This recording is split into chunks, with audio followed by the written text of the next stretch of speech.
Haleluya, salam saudara-saudara. Mempercepat omongan Kainama untuk bahan-bahan pemanis video ini tentang nabi palsu. Istri ketiga ada, namanya Keturah. Keturah ini orang Midian. Kainama mengatakan bahwa Keturah itu orang Midian. Mari kita cek faktanya. Sesi kita adalah uji kesaktian Ustadz Kainama.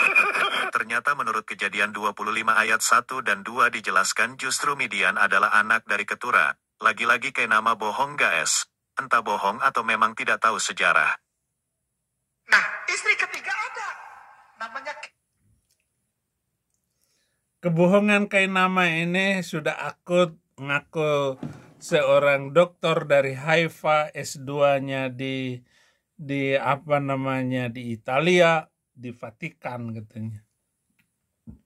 Aduh, memang si Kainama ini minta ampun deh, ya.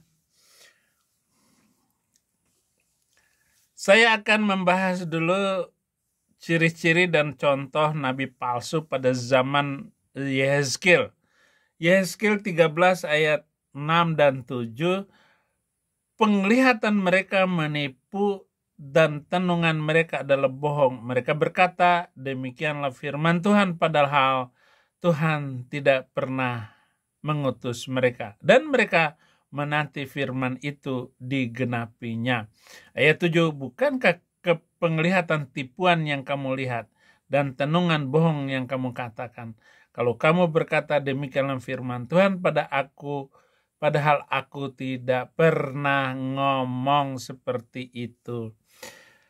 Saudara, memang banyak sekali nabi palsu ini, dan yang lucu adalah di abad ke-6 akhir, maksud saya di awal abad ke-7, muncul nabi dari Arab yang mengatakan bahwa dia nabi, sementara dia bermukjizat, tidak pernah punya mukjizat satupun, tidak pernah ada nabi yang menyaksikan kenabiannya, dan tidak ada nabi yang mentahbiskan dia, mencocokkan dia, mengatakan bahwa dia dan pantas jadi nabi. Tidak ada satu ayat pun. Malah istrinya lah yang mengangkat dia sebagai nabi. Yeremia 14 ayat 14-15, jawab Tuhan kepadaku, pada hari itu nabi bernubuat palsu demi namaku, aku tidak mengutus mereka, tidak memerintahkan mereka, dan tidak berfirman kepada mereka. Mereka menubuatkan kepadamu penglihatan bohong, ramalan kosong, dan tipu rekaan hatinya sendiri.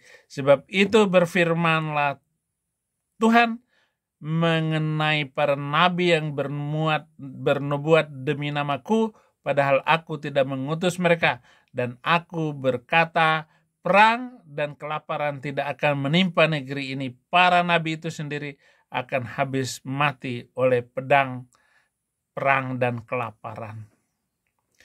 Jadi nabi itu banyak bohongnya, saudara-saudara. Yeremia 23 ayat 21, aku tidak mengutus para nabi itu, namun mereka giat. Aku tidak berfirman kepada mereka, namun mereka bernubuat.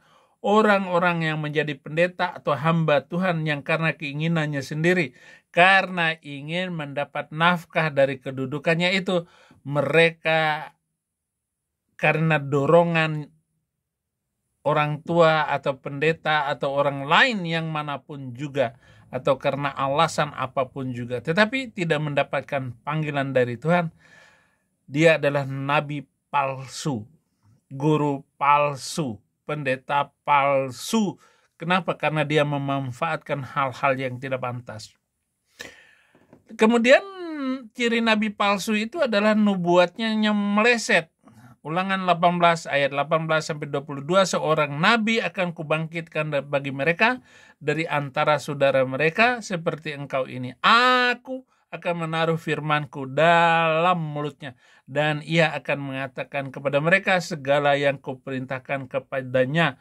Orang yang tidak mendengar segala firmanku yang akan diucapkan nabi itu demi namaku, daripadanya akan kutuntut pertanggungjawaban. Ayat 20, tetapi seorang nabi yang terlalu berani untuk mengucapkan demi namaku perkataan yang tidak kuperintahkan untuk dikatakan olehnya, atau yang berkata demi nama Tuhan Allah lain, nabi itu harus mati. Ayat 21.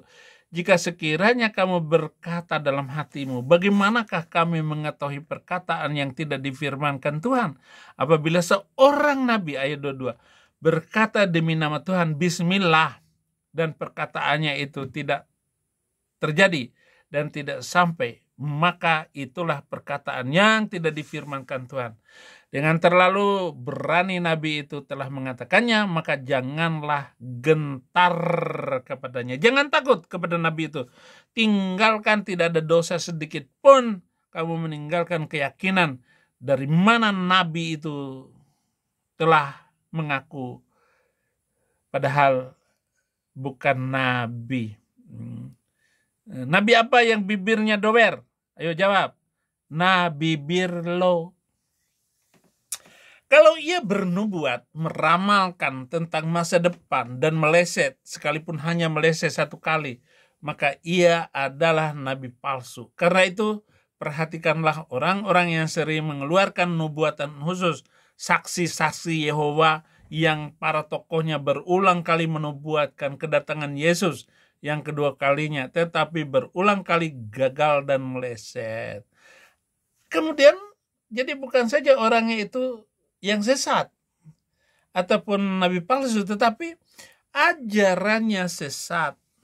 Ulangan 13 ayat 1-5, apabila di tengah-tengahmu muncul seorang nabi atau seorang pemimpi dan ia memberitahukan kepadamu suatu tanda atau mukjizat, apabila tanda atau mukjizat yang dikatakannya kepadamu itu terjadi dan ia membujuk, mari kita mengikuti Allah lain dan yang tidak kau kenal, dan mari kita berbakti kepadanya, maka janganlah engkau mendengarkan perkataan nabi atau pemimpi itu.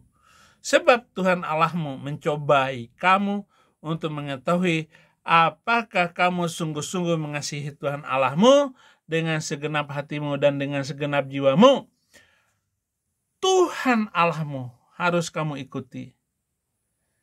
Kamu harus takut akan Dia. Kamu harus berpegang pada perintahnya. Suaranya harus kamu dengarkan, kepadanya harus kamu berbakti dan berpaut.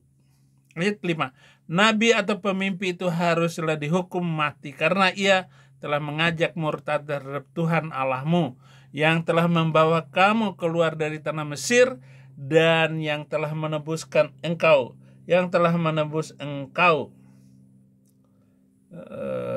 dari rumah perbudakan dengan maksud untuk menyesatkan engkau dari jalan yang diperintahkan Tuhan Allahmu kepadamu untuk dijalani. Demikianlah harus kau hapuskan yang jahat itu dari tengah-tengahmu. Jangan ada kejahatan seorang nabi, apalagi membawa pedang. Udahlah, begitu bukan nabi itu. Galatia 1 ayat 8-9, tetapi sekalipun kami atau seorang malaikat dari sorga yang memberitakan kepada kamu suatu Injil yang berbeda dengan Injil yang telah kami beritakan kepadamu, terkutuklah ia, seperti yang telah kami katakan dahulu. Sekarang kukatakan lagi, jikalau ada orang yang memberitakan kepadamu suatu Injil yang berbeda dengan apa yang telah kami terima, terkutuklah dia. Ngeri juga ya untuk mengikuti Injil ini. 2 Petrus 2 ayat 1, sebagaimana nabi-nabi palsu dahulu tampil di tengah-tengah umat Allah, demikian pula di antara kamu akan ada guru-guru palsu. Mereka akan memasukkan pengajaran-pengajaran sesat yang membinasakan, bahkan mereka akan menyangkal penguasa yang telah menebus mereka.